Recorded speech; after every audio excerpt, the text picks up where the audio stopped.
I talked about last week just how dangerous it could be for the fireman to be apart from the driver when the engine was running. However, this wasn't the first idea that the separation of driver and fireman had been thought of. In fact, the Great Western used to do this on the regular.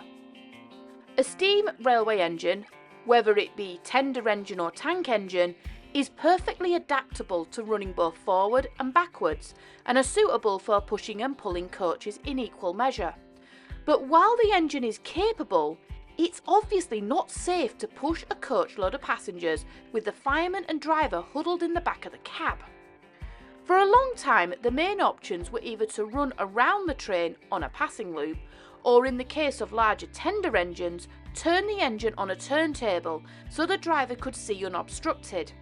For the railways, turning an engine was a timely process and an annoying one. If there was any issue with the points, passing loops, track or the turntable, then the train runs a risk of being late, with costly delays, missed connections and grumbling passengers. Experiments to solve this problem began pretty much since the beginning of steam, and there were many different ideas put forward to solve it. But while they were promising, nothing really came close. In 1903, the Great Western trialled its first ever steam rail motor. The rail motor was designed by Dougall Drummond, had, instead of a locomotive, a vertical boiler incorporated onto a bogie at one end of the carriage, and it could be driven from either end. Impressed with Drummond's design, the Great Western decided to try to build their own and would go on to build 99 up to 1908. The designs included a lot of variants and came in a range of lengths and could even tow a trailer car. But the rail motor just wasn't powerful enough to pull more than that.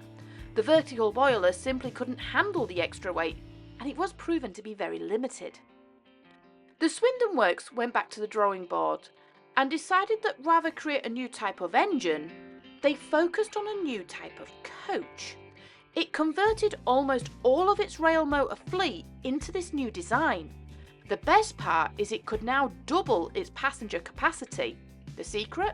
Use an existing and more powerful and proven locomotive and retrofit it with additional control equipment.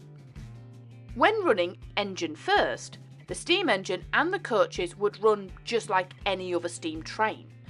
But if it wanted to go coaches first, this is where the Autocoach would show its colours. The fireman would remain in the cab, but the driver would make his way to the Autocoach.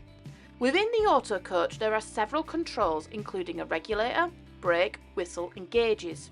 The regulator would work like it would in the cab and is operated by a special linkage that passes along the underside of the coach, connecting it to the engine.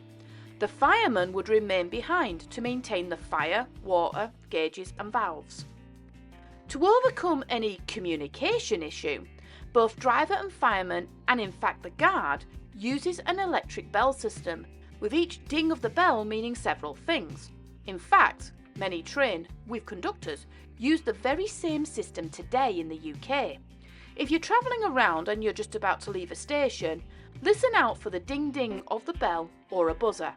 This is a message to the driver, door secure, platform clear, ready to go, with the driver acknowledging with a repeat of the message.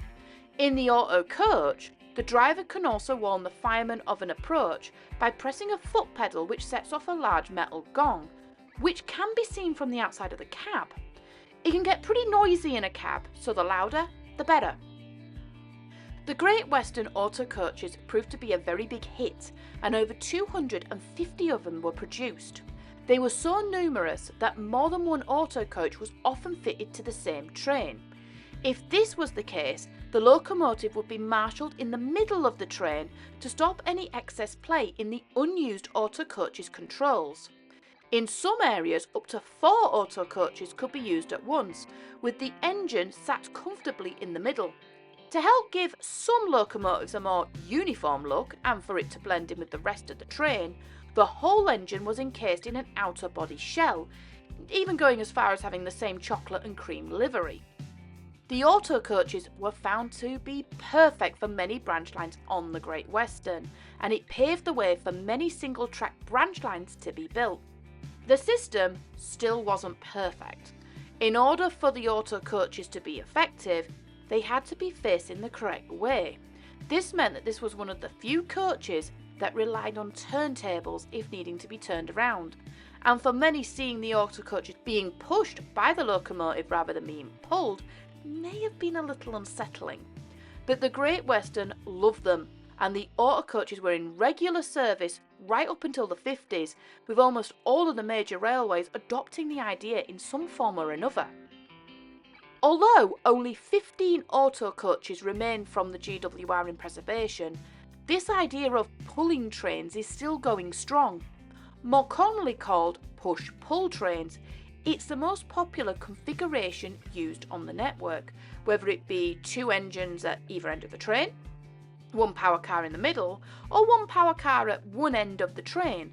The push-pull configuration had eliminated the need for costly delays and stops at stations, meaning the train can leave as quickly as it arrived. If you want to see an auto coach up close, there are many heritage railways that have one. Although not operational, the Bodmin Railway have an auto coach you can travel in and really get close to those controls. They also own a fitted pannier tank engine number 6435. Sadly, the railway are unable to run the auto coach as a running cab due to the engine having its boiler ticket cut short due to a boiler defect, and the engine is currently awaiting overhaul. I was lucky enough to travel in it last year, and it was a wonderful experience, despite the typical English downpour. The GWR is used to setting trends, but the auto coach really pushed the bar to a new level. In fact, they were so important that Wilbur Awdry himself wrote not 1, but 4 auto coaches into his books. They all appear on the Little Western and are named Isabel, Dulcie, Alice and Mirabel. And all 4 can be seen pulled in push-pull by Duck, Oliver and the Scottish twins. There is a rumour that Clarabelle is also an auto coach. However, while being a composite, meaning she carried luggage and passengers, I'm not sure if she is one. But whether she is or she isn't, the fact that one of the greatest railway writers made sure the auto coaches were permanently cemented into his world multiple times speaks volumes of just how important auto coaches were.